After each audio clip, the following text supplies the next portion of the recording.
The mist clung to the ancient stones of Falconry Estate like a shroud, veiling the sprawling manor in an ethereal haze.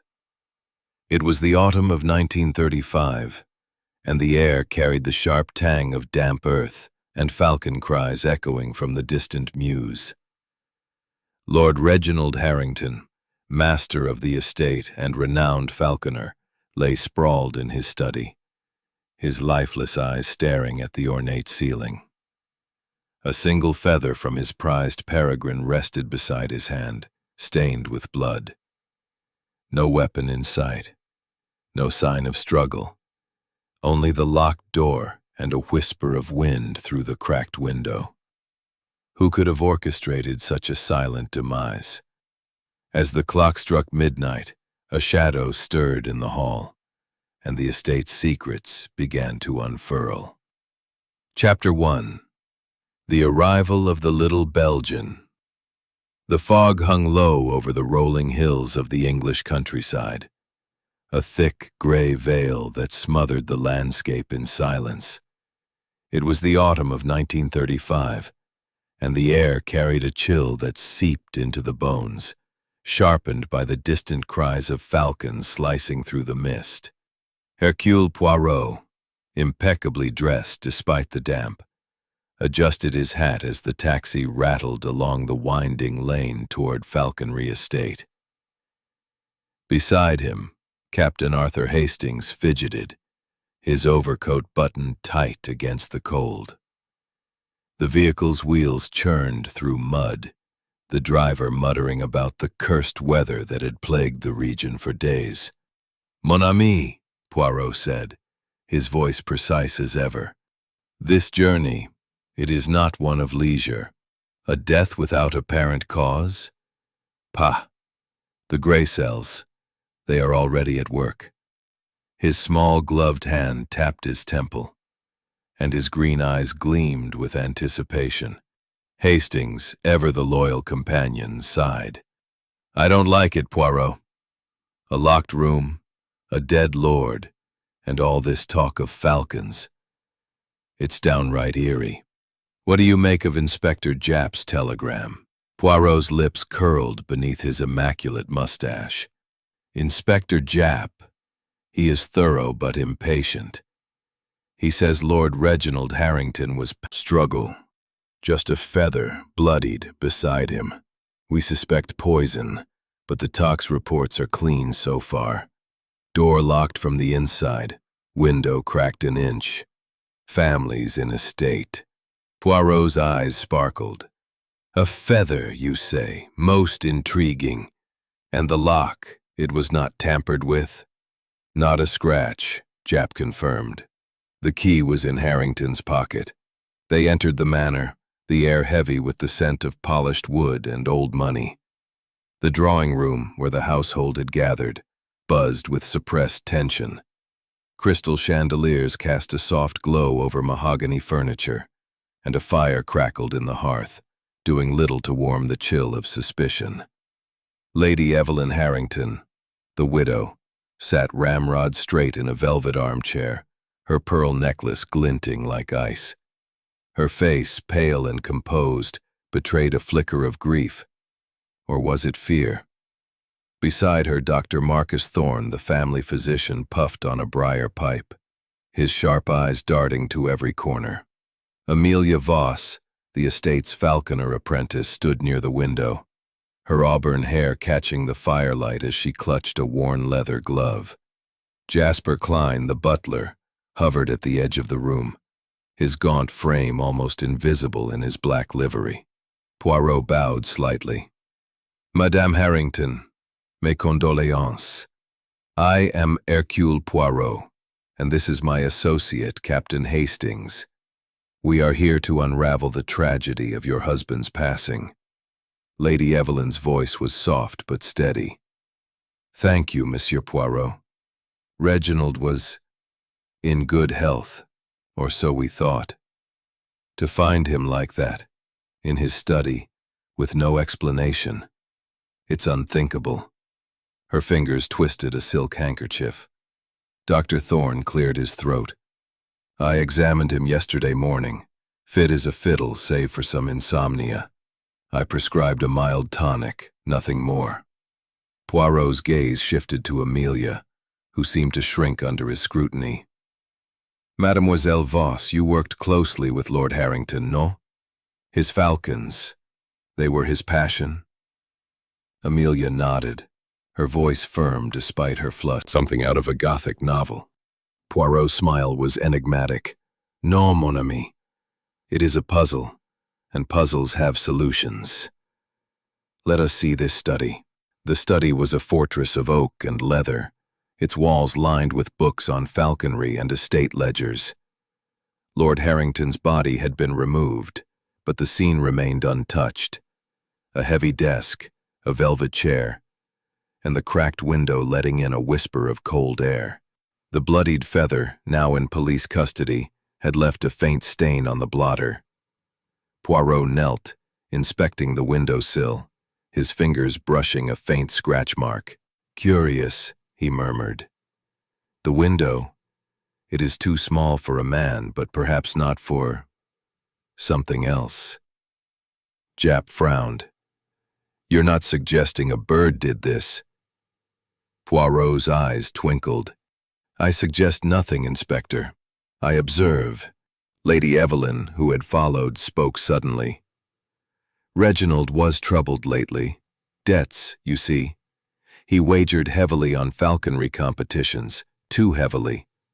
And there were whispers, old rivalries, enemies from his youth, Thorne added. He mentioned a man, a rival falconer from years ago. Swore revenge after some falling out. Amelia's voice trembled.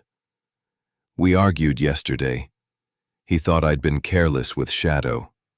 The bird escaped its tether briefly. But I'd never harm him. He was like a father to me. Japp scribbled notes. Plenty of motives here, Poirot. Jealousy, debt, revenge, oui, Poirot agreed. But motives are not proof. We must find the how before the who. As they left the study, a sudden crash echoed from upstairs, glass shattering, followed by a muffled cry. The group rushed up the grand staircase, boots thudding on polished wood. In the hallway, a porcelain vase lay in fragments, its shards glinting in the dim light. Beside it, a muddy footprint stood out on the carpet. A small shoe, not a man's. An accident? Thorne suggested, his voice tight. Poirot knelt, his magnifying glass hovering over the print. Non, docteur. This is no accident. Someone was here. Someone who did not. Feathers, punctuated by the restless rustle of wings and the soft jingle of leather jesses. Captain Hastings trailed behind, his brow furrowed, while Inspector Japp, notepad in hand, muttered about the blasted birds making his investigation no easier. Mon ami, Poirot said, his voice cutting through the fog. These falcons, they are not mere pets. They are instruments of precision, trained to obey. And in their obedience, we may find answers. His eyes, sharp as the peregrines he spoke of, scanned the mews entrance. Amelia Voss, the young falconer apprentice, met them at the door. Her auburn hair tucked beneath a cap, her leather gloves stained with use. This way, Monsieur Poirot, she said, her voice steady, but her hands betraying a slight tremble. Lord Harrington spent most of his time here. The mews were his sanctuary. Inside, the air was thick with the primal energy of the birds. Perches lined the walls, each occupied by a hooded falcon, their talons gripping wood with lethal grace. The centerpiece was Shadow's perch, now empty, its brass latch glinting faintly in the dim light filtering through narrow windows. Amelia gestured to it. Shadow was his favorite, a peregrine, fast as lightning. Lord Harrington trained him by hand, fed him choice morsels. even whispered to him like a friend. Poirot's gaze lingered on the empty perch, noting the latch's slight misalignment. Mademoiselle Voss, this latch, it is loose, no? Could Shadow have escaped without assistance? Amelia's cheeks flushed. It's possible, sir. I told the inspector. Yesterday, Shadow got free for a moment. I found him in the Oaks, but Lord Harrington was furious. Said I'd been careless. Her voice cracked. He was wrong. But I'd never hurt him. Jap raised an eyebrow, scribbling. Sounds like a row. Motive, perhaps? Jealousy over his favor? Or something more personal? Amelia's eyes flashed. Nonsense. He was my mentor. Like folks he tended. He leaned on a rake, his eyes darting nervously. I seen things, sir, he rasped. Figures in the fog, moving near the mews at night. Ghosts, maybe, from the old days. This estate's got secrets, mark me. Jap scoffed. Ghosts? Stick to facts, man. But Poirot's expression remained inscrutable. Merci, Monsieur Tom. All observations are of interest. Was the old man's tale a red herring, or a clue to a nocturnal prowler? They returned to the manor where Poirot insisted on revisiting the study. The room was as they'd left it. The heavy desk, the velvet chair, the cracked window admitting a thin draught. Poirot knelt by the sill, his magnifying glass catching the light. The scratch mark he'd noted before was deeper than he'd thought, a faint gouge, as if made by a talon or a tool. Impossible, Hastings said, peering over his shoulder. You're not saying a bird got in here and… What, poisoned him? Poirot rose, dusting his hands. I say nothing, mon ami. I observe. The window, it is narrow, but sufficient for a trained creature. And the scratch, it suggests intent. Jap, pacing, shook his head. No poison in his system yet, according to the preliminary report. Just that feather, and the blood on it. His own, mind you. How do you kill a man with a feather? Poirot's eyes gleamed. That, Inspector, is the heart of the puzzle. The method is clever, hidden in plain sight. As evening fell, the manor grew oppressive, the fog pressing against the windows like a living thing. The group reconvened in the drawing room where Lady Evelyn sat, her composure fraying. Monsieur Poirot, she said, her voice low, you must understand. Reginald was not himself lately. The debts, the falcons. He spoke of enemies, old grudges. Someone from his past, perhaps. Dr. Thorne, puffing his pipe, nodded. He mentioned a rival, years ago. A falconer named Grayson. Bad gasped. At the window, moving like a wraith, it had wings. Hastings glanced at Poirot. A falcon? But Poirot's gaze was on the window, where another faint scratch marked the sill. Or someone wishes us to think so, he murmured. Back in the mews, under the cover of darkness, Poirot examined Shadow's perch again. A tiny vial, nearly invisible in the straw, caught his eye, empty, but smelling faintly of chemicals. He pocketed it, his mind racing. Digitalis, perhaps? The poison of foxgloves, subtle and deadly. Amelia, who had followed, watched him. You think I did it, don't you? She said, her voice breaking. I didn't. I swear it. Poirot's expression softened. Mademoiselle, I suspect everyone and no one. The truth lies in the details. As they left the mews, a falcon's cry pierced the night, high and mournful. Hastings shivered. This place is cursed, Poirot. No, Poirot replied, his voice calm but firm. It is not cursed. It is a stage, and someone plays a very clever game. The fog thickened, swallowing the stars, and the estate seemed to pulse with secrets. Poirot's gray cells worked tirelessly, piecing together the fragments. The loose latch, the scratched sill, the vial, the shadow. Was Amelia's argument a motive or a distraction? Was Thorne's medical knowledge a clue or a red herring? And Klein, silent, watchful Klein. What did he hide behind those pale eyes? As they returned to the manor, a faint rustle came from the woods beyond. Poirot paused, his hand on his cane. Someone watches, he whispered. The game, it is far from over. Chapter 3. Motives Unveiled.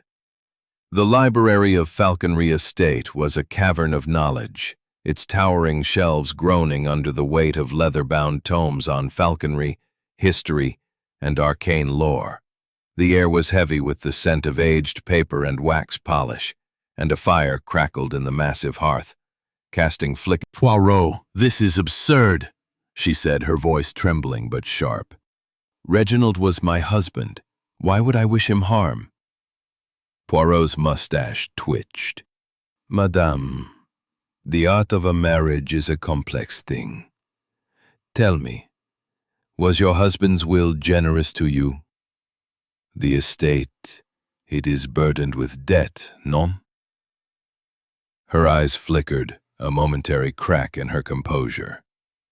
Yes, he left me the estate, but the debts were crushing. Reginald gambled heavily on falconry competitions. He thought his birds could restore our fortunes, but they only deepened our ruin. Dr. Marcus Thorne, standing by the window, removed his pipe from his mouth, his face pale. You can't think Evelyn had a hand in this, Poirot. She loved him, despite his flaws. His voice was steady, but his fingers trembled as he tapped ash into a tray. Poirot turned to him, his gaze piercing. Dr. Thorne, you were Lord Errington's physician. You prescribed for him, oui? A tonic, you said, but perhaps something stronger. Digitalis, for example. A remedy for the heart, but a poison in excess. Thorne's eyes widened, and he took a step back. Digitalis? Yes, I prescribed it for his insomnia and heart palpitations. But the dose was minimal, perfectly safe. To suggest otherwise is preposterous. Japp scribbled in his notepad. Digitalis, eh? Easy to overdose, isn't it? And you had access, Doctor. Thorne's jaw tightened. I swear I followed protocol. Check my records. Poirot raised a hand, silencing the room. We shall verify, Doctor. But let us consider others. He turned to Amelia Voss, who stood near a shelf, her leather glove still clutched in her hand, her auburn hair catching the firelight. Mademoiselle Voss, you were close to Lord Errington, his apprentice, his confidant. Yet you argued with him the day before his death. Over Shadow's escape, oui? Amelia's cheeks flushed, but her voice was firm. Yes, we argued. Was troubled. Hastings, scribbling furiously, whispered to Poirot. Blimey, everyone's got a reason to want him dead. Debts, rivals, family secrets. This place is a powder keg. Poirot nodded, his fingers steepled. Oui, Captain. But motives are but shadows until we find the method. Chapter 4. The Poisoned Feather. Dawn broke over Falconry Estate, painting the mist in hues of gold and amber. Yet the air remained heavy with suspicion. The sprawling manor stood silent, its Tudor facade shrouded in a veil of fog that clung to the ancient stones like a mourner's veil. Hercule Poirot, his overcoat immaculate despite the damp, stood in the study where Lord Reginald Harrington had met his untimely end. The room was a tableau of stillness. The heavy oak desk, the velvet chair, the cracked window admitting a whisper of chill air. The bloodied feather, now in police custody, had left a faint stain on the blotter, a silent accusation. Captain Hastings hovered near the door, his face pale, while Inspector Japp paced, his boots scuffing the polished floor. "Mon ami," Poirot said, his voice cutting through the morning's hush. "This room, it holds the secret of the crime. The locked door, the narrow window, the feather. These are not mere details. They are the language of the killer." His green eyes gleamed as he knelt by the desk, his magnifying glass catching the light on the faint scratch mark he had noted before. Japp, rubbing his chin, grunted. "Still no poison in the tox report, Poirot. Just the blood on that feather, Harrington's own. How do you kill a man with no weapon and no trace?" Poirot's mustache twitched. "The feather, Inspector, is the weapon. Not in itself, but as a vehicle. I suspect digitalis, subtle, deadly, and easily masked. A prick, perhaps, delivering the poison directly to the blood." Hastings blinked. "A prick? You mean, like a needle?" "Précisément," Poirot replied, rising. "But not a needle." "But to carry poison? That's monstrous." Her voice broke and she looked away toward the empty perch where Shadow once rested. Japp's eyes narrowed. "You trained that bird, Miss Voss, and you argued with Harrington the day before he died. Care to explain?" Tears welled in Amelia's eyes. "I told you. It was about Shadow's escape. The latch was loose. I didn't touch it. Someone else did, I'm sure of it. I loved Lord Harrington. He was like a father to me." Poirot's gaze softened, but his questions were relentless. "And yet, mademoiselle, the feather found by the body, it matches Shadow's, oui?" She nodded, swallowing hard. "It looked like his, but anyone could have taken one from the mews." They moved to the mew's interior, where the falcons watched with unblinking eyes. Poirot examined the cages, noting the loose latch on Shadow's perch once more.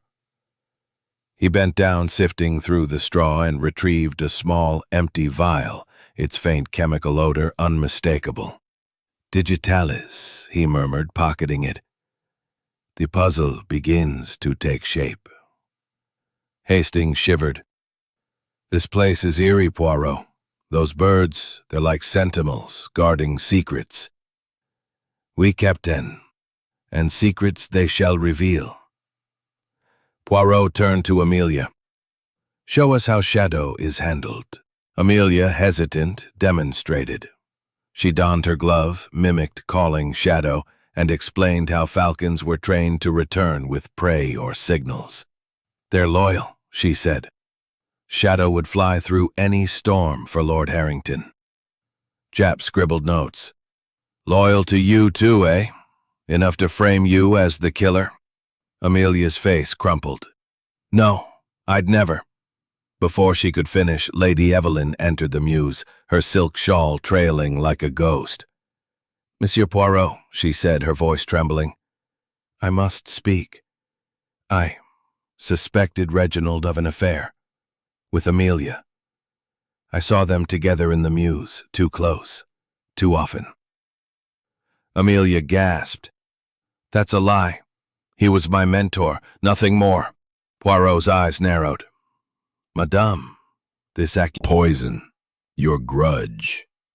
Harrington owed you money, didn't he?" Thorne's voice rose.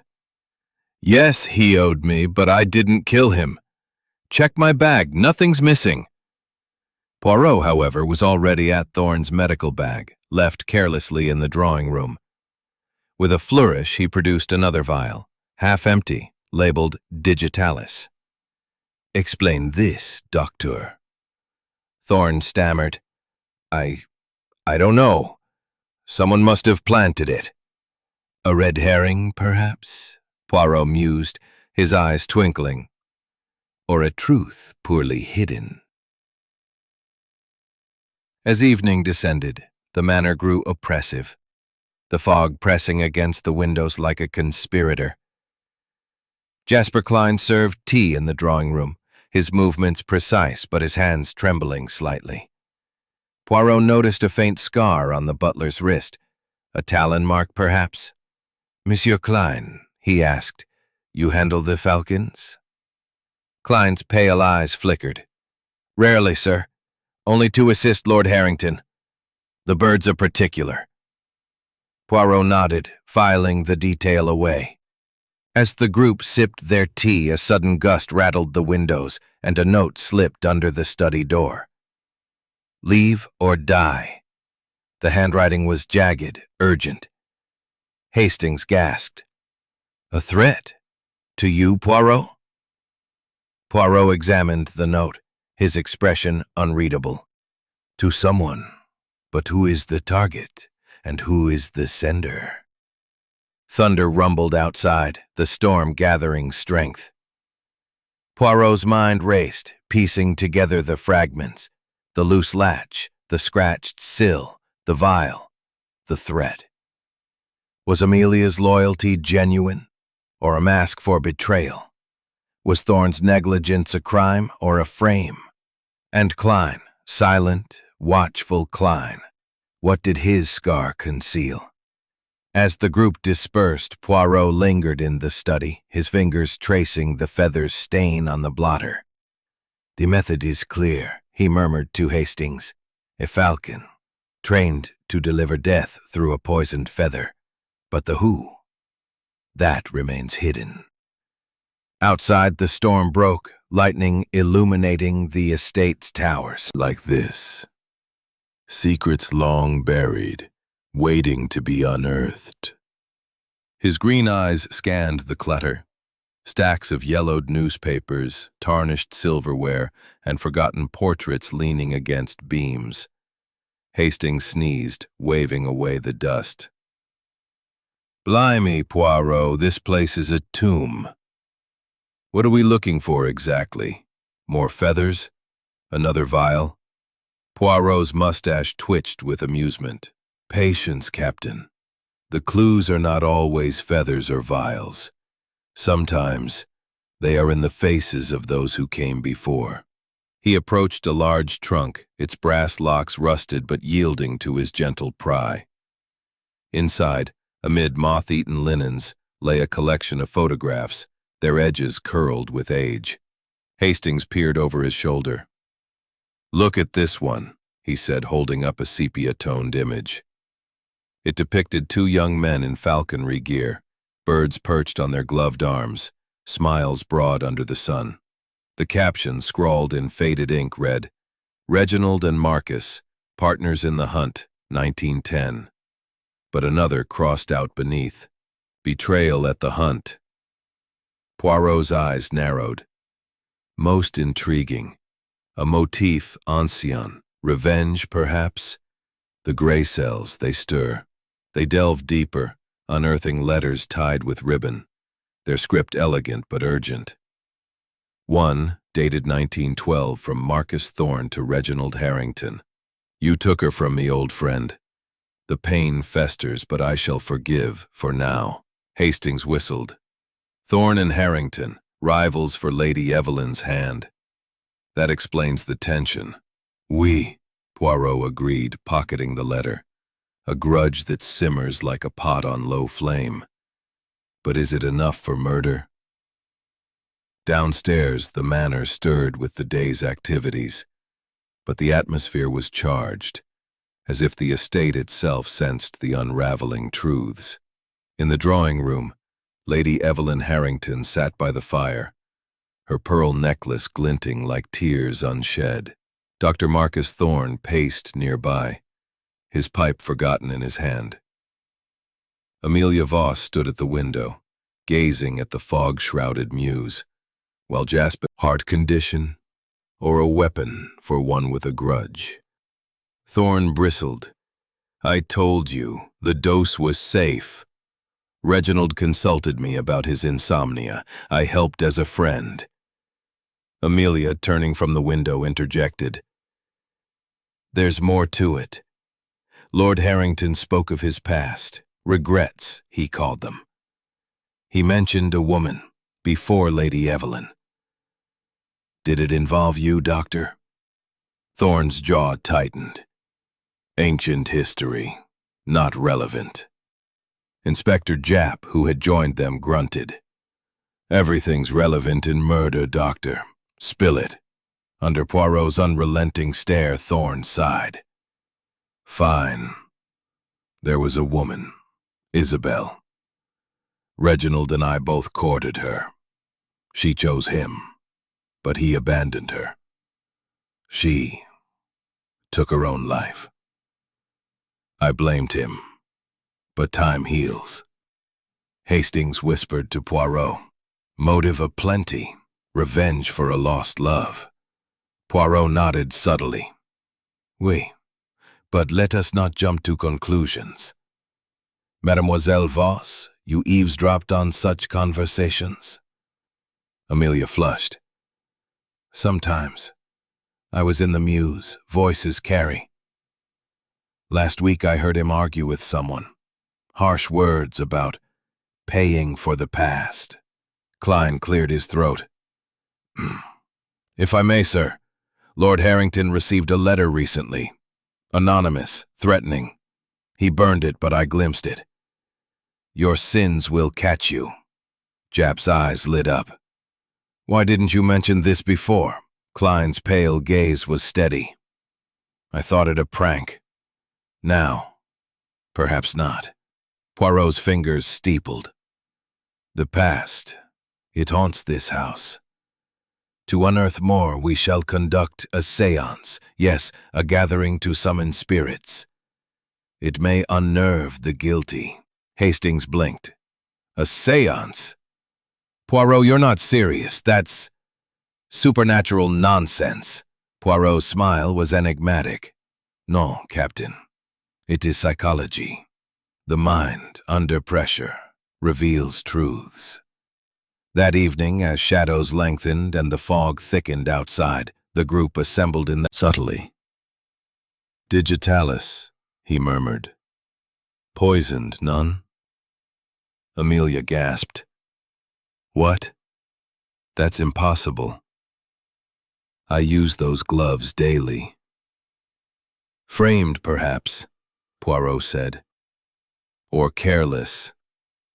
Who has access here? Anyone, she replied, trembling. The door doesn't lock well. Outside, thunder rumbled, the storm brewing like the tensions within. Poirot pocketed the glove. The plot thickens, mademoiselle. Trust no one. As he left, a flash of lightning illuminated a figure in the shadows, watching. Hastings, waiting below, shivered. Found something? Oui, Poirot replied. A clue and a warning. The past whispers, but the present screams danger. The rain began to lash the windows, the estate groaning under the wind. Poirot's mind raced, connecting the betrayal in the photo, the old grudge, the poisoned glove. Was Thorne the vengeful lover? Amelia, the betrayed apprentice? Or Klein, with his tricks and secrets? In the mews, a falcon screeched, its cry swallowed by the storm. The night deepened, and with it, the mystery. Chapter 6. The Falcon's Flight. The storm that had been brewing over Falconry Estate broke with a vengeance, its thunder rolling like the wrath of the gods across the mist-shrouded hills. Rain lashed the ancient manor, drumming against the mullioned windows and turning the gravel paths to rivers of mud. Hercule Poirot, undeterred by the tempest, stood in the open field beyond the mews, his overcoat flapping as he watched the sky. Captain Hastings huddled under an umbrella, his face a mask of discomfort, while Inspector Japp muttered curses at the weather. Amelia Voss, her cap sodden but her resolve firm, prepared for a falconry demonstration Poirot had insisted upon, despite the howling wind. "Mon ami," Poirot said, his voice carrying over the gale. "The falcon. It is a creature shadow for murder. Someone else could have used him, someone who knew his habits." Hastings shivered, clutching his umbrella.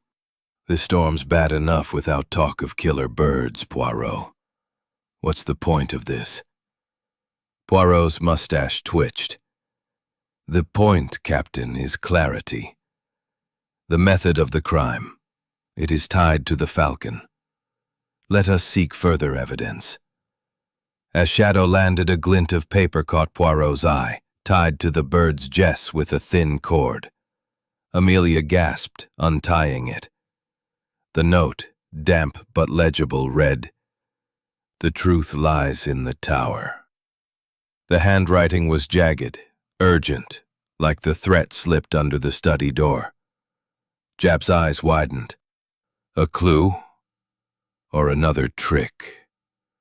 Poirot's expression was unreadable. "To the tower, mes amis. The estate hides its secrets in high places." The group trudged through the rain to the estate's old watchtower, a crumbling stone structure at the edge of the grounds, its spiral staircase slick with moss. Lightning illuminated the path, casting eerie shadows. Lady Evelyn, Dr. Thorne, and Jasper Klein had joined them, summoned by Poirot's request, their faces a mix of curiosity and dread. The tower's door creaked open, revealing a musty interior stacked with crates and forgotten furniture. Poirot's lantern cut through the gloom, revealing a hidden compartment in the wall, pried open with effort. Inside lay ledgers, Harrington's private accounts, detailing years of embezzlement from family funds. Pages listed sums siphoned to cover gambling debts, falconry ventures, and secret payments to an unknown party initialed M. Lady Evelyn gasped, her hand clutching her shawl. "Reginald, he ruined us. I suspected, but this. It's worse than I feared." Thorne's voice was tight. "He owed me money, yes, but I never knew the extent. These ledgers, they'd ruined the estate's name if exposed." Klein, ever silent, spoke softly. "I knew of his troubles, sir. I served loyally, but he confided little. Those betrayal, but the method remains the falcon. We must trace its path." Lightning flashed, illuminating the tower's parapet above. A silhouette moved, a figure, cloaked, darting across the roof. "After them!" Japp shouted, leading the charge up the spiral stairs. The group followed, boots slipping on wet stone, the wind howling through broken windows. At the top the parapet was empty, save for a single feather, another of shadows, pristine in the rain. Poirot knelt, his magnifying glass hovering. "Freshly placed," he murmured. "The killer is near, taunting us." Hastings panted, clutching the railing. "Who was it? A ghost? This place is cursed, Poirot." "No, Captain," Poirot replied, his voice calm amid the storm. "Not a ghost, but a mind, clever, calculating. The tower, the note, the feather, they are pieces of a puzzle." Back in the manor, the group dried off by the fire, tensions crackling like the logs. Lady Evelyn's hands trembled as she sipped brandy. If Reginald was stealing, someone else knew. Someone blackmailed him, perhaps. Thorne nodded. You mentioned threats, vague but real. That M, it could be anyone. Amelia, her cap still dripping, whispered, I saw someone in the mews last night. A shadow moving near Shadow's cage. I thought it was my imagination. Klein's pale eyes flickered. The mews are open to all who know the estate. Even I've seen figures there late at night. Poirot's fingers steepled. The falcon's flight, it is the key. Trained to enter the study to deliver a poisoned feather, but who commands the bird? And why the tower? Japp scribbled furiously. We'll search the mews again, Poirot. And Klein, don't leave my sight. As the group dispersed, Poirot lingered, his mind racing. The ledgers pointed to financial ruin, the note to a hidden truth, the feather to a killer's audacity. Was Amelia's sighting a clue or a desperate deflection? Was Thorne's death a motive or a distraction? And Klein, his feathers, his silence, hid him. And unspoken accusations. Each suspect a thread in the tangled web of Lord Reginald Harrington's murder. Mesdames et messieurs, Poirot began, his voice precise as a scalpel. The motives in this case multiply like shadows in this storm. Greed, jealousy, revenge. Each of you carries a burden of secrets. But the truth, it lies in the details, and Hercule Poirot shall uncover it. He paced slowly, his polished shoes silent on the Persian rug, his gaze sweeping over the room. Lady Evelyn Harrington, her pearl necklace catching the fire's glow, sat rigidly in an armchair. Monsieur Poirot, she said, her voice trembling with strain, this is unbearable. To think one of us could have done this. It's monstrous. Poirot's mustache twitched. Madame, the heart of a crime is often monstrous. Let us begin with you. Your husband's debts threatened the estate. Did you see his death as a path to freedom? Her eyes widened, a flush creeping up her neck. I loved Reginald, despite his flaws. Yes, the debts were crushing, but I'd never. Before she could finish, Amelia Voss, standing near the window, her auburn hair damp from the storm, broke down. Enough. I can't bear this any longer.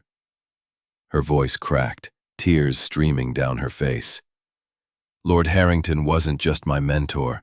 He was my father, his illegitimate daughter. He promised me a share of the estate, a future. I kept it secret, but now. You must know. The room fell silent. The fire's crackle the only sound. Lady Evelyn recoiled, her hand flying to her mouth. Lies! Reginald would never betray me like that. Poirot's eyes gleamed. Mademoiselle Voss, this is a grave revelation. Proof, perhaps. Amelia, trembling, produced a folded paper from her pocket. A birth certificate, yellowed but clear, naming her as the daughter of Reginald Harrington and an unnamed woman. I found it in his desk, hidden. He told me last month, swore to make it right. Hastings whispered to Poirot. Good Lord. That like a shadow near the door, his gaunt face impassive. Monsieur Klein, you served loyally, yet you carry feathers matching shadows, and your scar, perhaps from a falcon's talon. You know more than you say. Klein's pale eyes flickered. The scar's old, sir, from a hunting accident. As for the feathers, I collect them. Nothing more. I served Lord Harrington faithfully. Amelia, wiping her tears, spoke softly. I saw him in the mews last night, near Shadow's cage. He wasn't collecting feathers then. He was tampering with something. Klein's composure cracked. I was checking the latches. After Shadow's escape, I wanted to be sure. Poirot's fingers steepled. A busy night, it seems. And yet, we have new evidence. He produced a syringe from his satchel, found in the mews near Shadow's perch. This, mes amis, smells of digitalis, used to lace a feather, perhaps. Jap's eyes lit up. That's it, Poirot, the murder weapon. But Poirot raised a hand. Not so fast, Inspector. The syringe points to method, but not to the hand that wielded it. His gaze fell on Amelia. Mademoiselle, your glove was poisoned. A frame or carelessness? Amelia shook her head. Someone planted it, I swear. The storm outside roared, thunder shaking the windows. Poirot's attention turned to a faint clue from the study. The muddy footprint, small. Unmistakably a woman's shoe. Madame Harrington, he said. Your shoes. May I see them? Evelyn hesitated, then complied, revealing delicate boots caked with mud. I walked the grounds yesterday, before the storm. It means nothing. Poirot's eyes twinkled. Perhaps. But the footprint was fresh, in the hall after the vase shattered. Jap moved to arrest Evelyn, but Poirot halted him. No, Inspector. The footprint is a clue, not proof. We must look deeper. Amelia, trembling, fled the room, her boots echoing down the hall. Footprint, the blank shot, each a thread in the tapestry of deceit. Was Amelia's revelation a motive for murder or a desperate plea? Was Evelyn's jealousy a spark for violence or a red herring? And Klein, his loyalty, his scar, his tricks. What did they conceal? As they returned to the manor, the storm's fury peaked, lightning illuminating the estate's towers. A falcon's cry pierced the night, sharp and mournful, as if echoing the betrayal at the heart of the crime. Poirot tightened his grip on his cane, his gray cells alight with purpose. The killer was weaving a clever web, but every web had a flaw, and he would find it. Chapter 8. The Hidden Alliance. The storm's relentless assault on Falconry Estate had subsided to a restless drizzle, leaving the manor cloaked in a damp, uneasy silence. The drawing room, its velvet drapes heavy with moisture, was a crucible of suspicion. The fire's glow casting long shadows across the faces of the assembled. Hercule Poirot stood at the center, his immaculate figure a beacon of calm amid the tension, his green eyes scanning each suspect with surgical precision. Captain Hastings perched on a settee, his notebook scribbled with frantic notes, while Inspector Japp paced near the hearth, his impatience palpable. The air was thick with the scent of wet wool and unspoken truths, the estate itself seeming to hold its breath. Mesdames et messieurs, Poirot began, his voice a measured cadence. The threads of this crime weave a tapestry of betrayal. A shot in the woods, a poisoned glove, a falcon's feather. Each a clue, each a deception. Tonight, we unravel the alliances that hide the killer. His mustache twitched, a signal of the storm brewing in his gray cells. The blank shot in the woods, fired by Jasper Klein, hung over the room like a specter. Lady Evelyn Harrington, her pearl necklace glinting like ice, broke the silence. Monsieur Poirot, this is madness. Jasper claims he fired. Contents damning. These, found in the tower's hidden compartment, speak of affection, Secret meetings, whispered promises. Between you, Madame, and Monsieur Klein. An affair, perhaps, with motive to eliminate Lord Harrington for inheritance. The room gasped. Hastings's pen froze and Japp's eyes widened.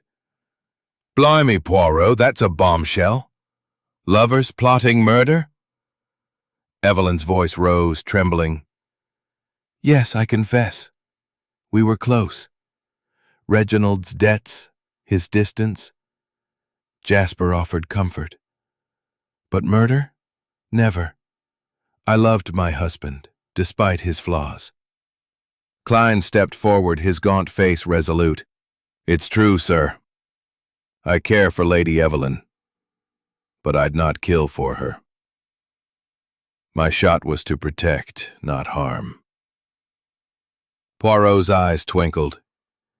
Protect or distract? Let us turn to Dr. Thorne. He faced Marcus Thorne, who stood by the fire, his pipe unlit, his hands clenched. You, Doctor, admitted to debts owed by Harrington. But there is more. A letter initialed M found torn in the study. Your secret will ruin us. Blackmail, perhaps? Thorne's face paled. Blackmail? Absurd. That letter wasn't mine. Yes, Reginald owed me money, but I never pressed him. And my digitalis. It was stolen, I swear. Japp grunted. Stolen? Planted? Convenient excuses, Doctor. Your grudge over Evelyn, your access to poison, it's adding up. Poirot raised a hand. Not so fast, Inspector. The letters M may be misdirection. And the method, the falcon, trained to deliver a poisoned feather, requires knowledge of the muse. He turned to Amelia. Mademoiselle, you alone have the skill to train shadow so precisely. Amelia's eyes blazed. I told you I didn't. Someone used my knowledge, my access. I'm being framed. Poirot nodded, his expression unreadable. Possible, but let us explore another clue. He led the group to the— Have used it. Klein, Thorne, even Lady Evelyn. Evelyn's voice was sharp. I knew of the passage. It's an old servant's route, but I never used it. Thorne nodded. Nor I. Reginald showed it to me once, years ago. Said it was for emergencies. Poirot's eyes gleamed. Emergencies or opportunities? The passage links the study to the muse where shadow was kept. The killer moved unseen, trained the bird, delivered death. Hastings whispered, It's like a spider's web, Poirot. Everyone's entangled. Oui, Captain, but webs have centers. Poirot turned to the group. A red herring distracts us, a book in the library, hinting at curses, supernatural vengeance. I dismiss it. The truth is human, calculated. As tensions peaked, Amelia spoke softly. I trained Shadow, but under duress. Last month, someone left notes in my quarters, threats, demanding I teach the bird new tricks. I thought it was a prank. Japp's eyes narrowed. Notes? Where are they? Amelia shook her head. Gone. Burned. I was scared. Poirot's gaze was piercing. Scared or complicit? The truth, mademoiselle, is close. The drizzle outside turned to a steady rain, the manor groaning under the weight of secrets. Poirot's mind raced, piecing together the passage, the letters, the talon mark. Was Evelyn's affair a motive for murder or a distraction? Was Thorne's blackmail a clue or a frame? And Klein, his shot, his scar, his silence, what alliance did he protect? A sudden noise, a rustle from the passage drew their attention. Japp drew his revolver, but Poirot raised a hand. "No, Inspector. We watch. We wait. The killer moves, and we shall catch them." The fire flickered, casting shadows that danced like conspirators. A falcon's cry echoed from the mews, sharp and haunting, as if warning of the storm within. Poirot tightened his grip on his cane, his gray cells alight with purpose. The hidden alliance was By a method most ingenious. His falcon, Shadow, trained to enter this study through a cracked window, delivering a poisoned feather laced with digitalis. A prick, a heart stopped, a death disguised as natural. But who commanded the bird? Who wove this tapestry of deceit? He paced slowly, his polished shoes silent on the Persian rug, his gaze piercing each suspect in turn. Lady Evelyn, her pearl necklace glinting like frost, clutched her shawl. "Monsieur Poirot, this is madness. To think a bird could be turned into a weapon, it's unthinkable." Poirot's mustache twitched. "Unthinkable, madame? Or brilliantly conceived? Let us review the clues." He held up the syringe found in the mews. Digitalis, prepared for a feather. A secret passage from study to mews allowing unseen movement. A footprint, yours, madame, in the hall after the vase shattered. Evelyn's face paled. "I told you. I walked the grounds. The mud, it means nothing." Dr. Thorne, his pipe forgotten in his hand, stepped forward. "You're barking up the wrong tree, Poirot. My digitalis was stolen, planted to frame me. And that letter with M, not my writing." Amelia Voss, her auburn hair catching the firelight, trembled. "I trained Shadow, but I was coerced. Those notes in my quarters, they threatened me, forced me to teach the bird new tricks. I thought it was a prank." Jasper Klein, ever the Shadow, spoke softly. "I fired that blank shot to protect, not to harm. The estate is my home. I'd not see it ruined." Japp snorted. "Protect or cover your tracks, Klein. Those feathers in your pocket, your scar from a falcon, mighty suspicious." Poirot raised a hand, silencing the room. "Enough. Let us piece the puzzle. The method is clear. Shadow, entering the window, pricked Harrington with a poisoned feather, causing heart failure. The motive, greed, revenge, betrayal. You, sir, a habit. I collect them." Poirot's voice sharpened. "Collect or plant? The letter with M forged to point to Dr. Thorne. The shot in the woods to distract. The passage used to access the mews unseen. You, Monsieur Klein, are no mere butler." The room froze.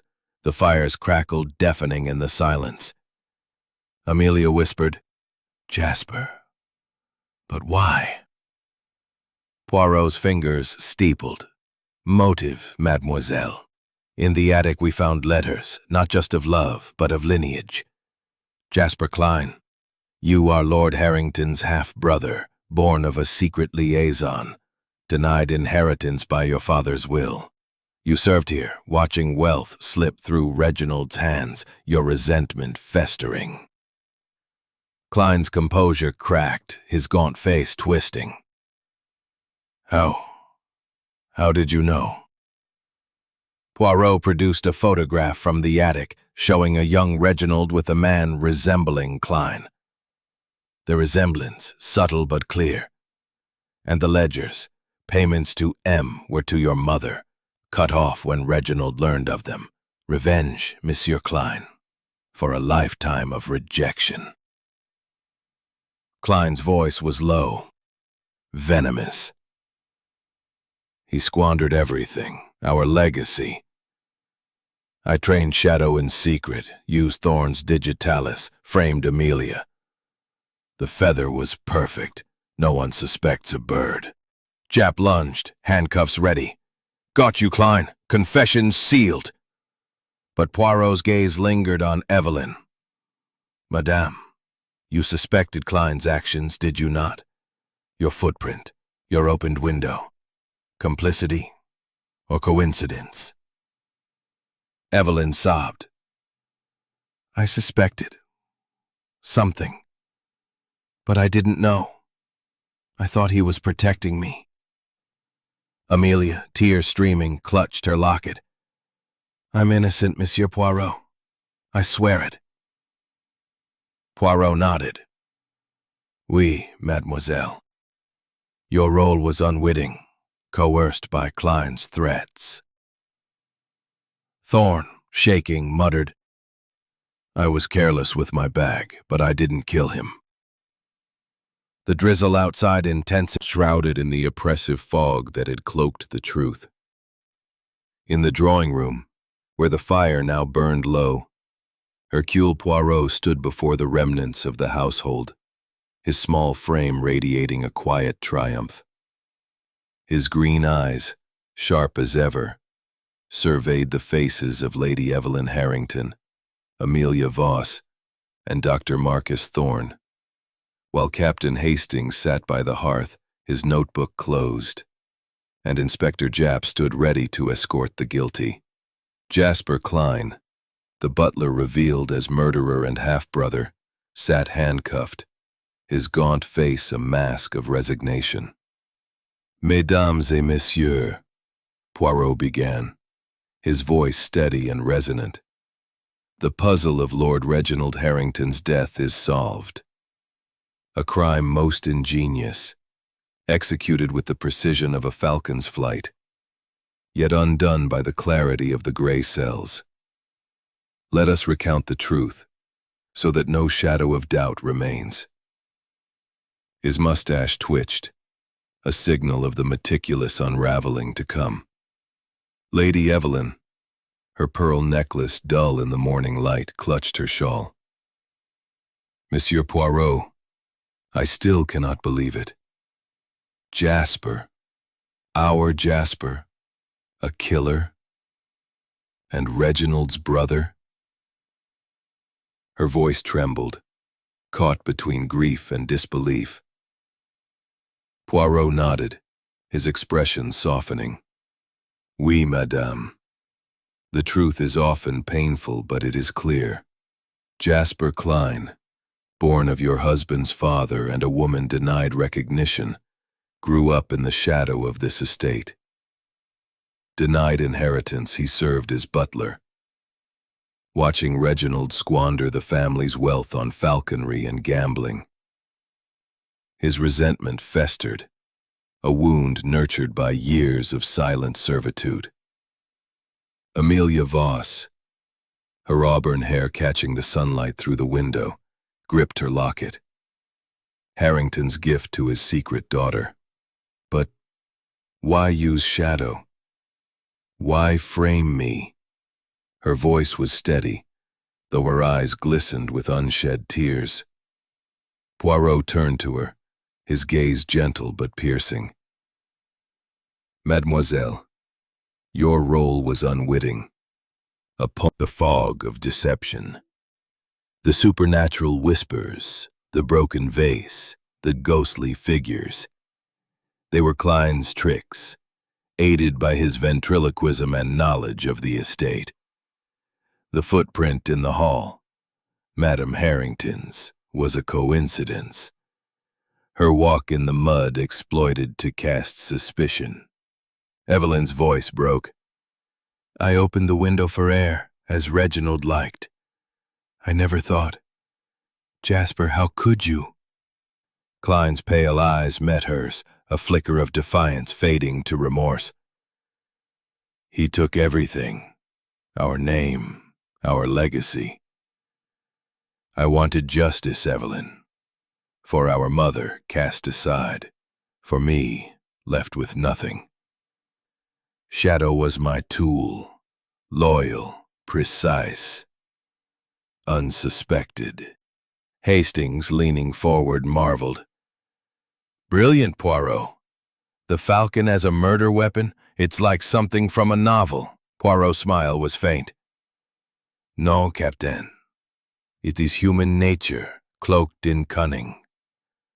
Klein trained Shadow in secret, using the passage to access the muse unseen. The blank shot in the woods, the note under the door. These were to keep us chasing shadows, while he framed Amelia and Thorn. Amelia stepped forward, her locket gleaming. What happens now, Monsieur Poirot? The estate. It's all I have left of him. Poirot's expression softened. Mademoiselle, the will, uncovered in the tower, names you as heir to a portion. You shall restore the falcons, honor your father's passion. The debts, they will be settled, and the estate's name preserved. Evelyn rose, her face pale but resolute. I'll leave falconry. The memories, they're too heavy. Amelia, you have my blessing. She turned away, her shawl trailing like a ghost. Thorn cleared his throat. I face charges for negligence, I suppose, but I'm no murderer. Thank you, Poirot. Jap clapped Poirot on the shoulder. You've done it again, old chap. Klein's for the gallows, and the case is closed. Poirot's gaze lingered on the window, where sunlight now streamed, banishing air. A final note in the symphony of betrayal and redemption. The manor receded into the distance, its towers proud but scarred, a monument to truths hard won.